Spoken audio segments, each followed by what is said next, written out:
Assalamualaikum warahmatullahi wabarakatuh. Bonjour. Comment ça va? Apa kabar kalian semua? Mudah-mudahan dalam kondisi sehat-sehat dan penuh semangat ya. Semangat untuk mempelajari hal-hal baru, termasuk juga dalam mempelajari bahasa Prancis.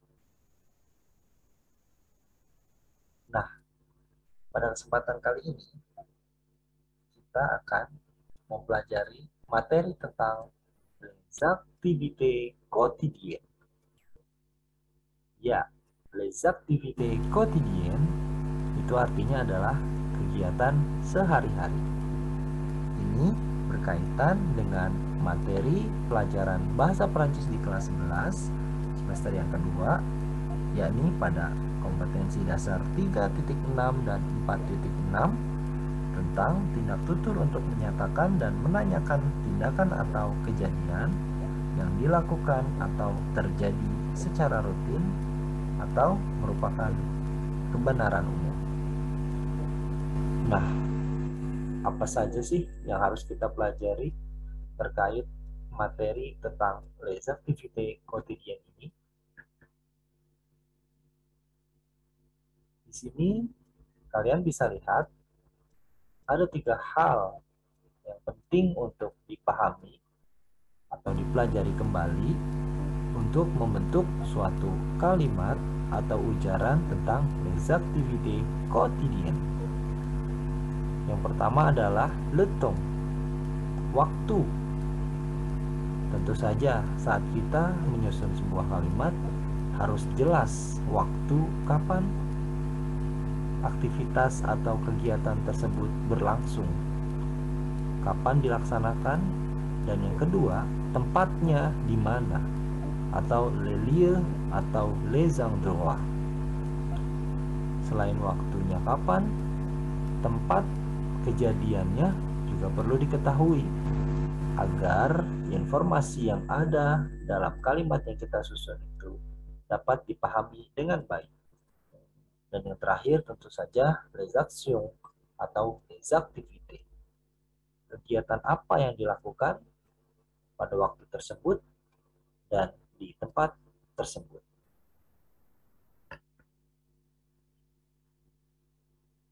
Kali ini kita fokus pada bagiannya pertama, yaitu le temps, waktunya.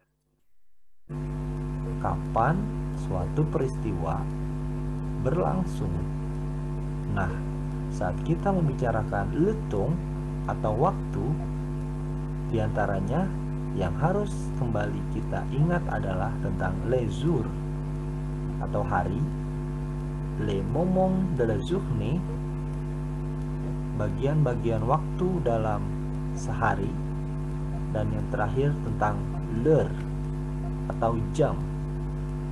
Pada dasarnya, ketiga bagian ini tentang waktu sudah kita pelajari pada kegiatan belajar bahasa Prancis di kelas 10. Tapi tidak ada salahnya kita mengulas kembali agar nanti kita dapat mengikuti materi tentang les activités quotidiennes ini dengan lebih baik lagi. Ya, masih ingat kata-kata ini? Lundi, mardi, mercredi, jeudi, vendredi, samedi, dan dimanche. Ya, itu adalah nama-nama hari dalam bahasa Prancis atau les jours de la semaine. Nama-nama hari dalam satu pekan. Dimulai dari lundi. Aujourd'hui c'est lundi. Hari ini adalah hari Senin. Jadi lundi itu adalah Senin, mardi, Selasa, mercredi, Rabu, jeudi, Kamis, vendredi, Jumat, samedi, Sabtu, dan dimanche tentu saja Minggu. Jangan sampai lupa lagi ya. Ini adalah nama-nama hari dalam bahasa Perancis. Selanjutnya, ini adalah les moments de la journée. Les moments de la journée itu bisa kita mulai dari le matin. Le matin artinya pagi. Pagi hari itu dapat dikatakan dimulai dari dini hari sampai dengan menjelang tengah hari. Le midi itu artinya adalah tengah hari, antara jam setengah 12 sampai dengan jam setengah 1 siang. Setelah midi ada l'après-midi atau afternoon dalam bahasa Inggris. Jadi l'après-midi ini merupakan waktu antara jam setengah 1 atau jam 1 siang sampai dengan sekitar jam 5 sore. Le soir itu bisa disebut waktunya dari jam 5 sore sampai dengan menjelang tengah malam. Sedangkan la nuit artinya adalah malam, dari tengah malam sampai dengan dini hari. Nah, selanjutnya yang tak kalah penting untuk kita ingat kembali tentang le temps atau waktu itu adalah l'heure. Kita pernah belajar bagaimana caranya menanyakan jam. Ya, kalimatnya adalah quelle heure est-il? Quelle heure est-il? Jam berapa sekarang? Dan untuk menjawabnya, kita cukup mengatakan il est bla bla bla heure. Sebagai contoh, kalau kita ingin mengatakan sekarang jam 1, kita cukup mengatakan il est une heure. Il est une heure. Kalau sekarang jam 5, il est 5 heures. Il est 5 heures. Sekarang jam 10, il est 10 heures. Jadi, bilangan jam dapat kalian lihat pada kata-kata yang dicetak dengan warna merah di bawah bilangan angkanya, dari 1, 2, 3 sampai dengan 12 atau jam 12. Kemudian pada kata-kata yang dicetak dengan huruf hitam yang mengelilingi gambar jam ini merupakan keterangan menitnya.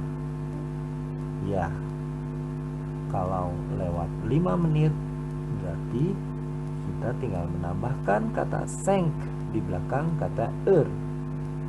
Sebagai contoh, jam 2 lewat 5 menit, jam 2 lewat 5 menit itu dalam bahasa Prancis disebut il est 2h05.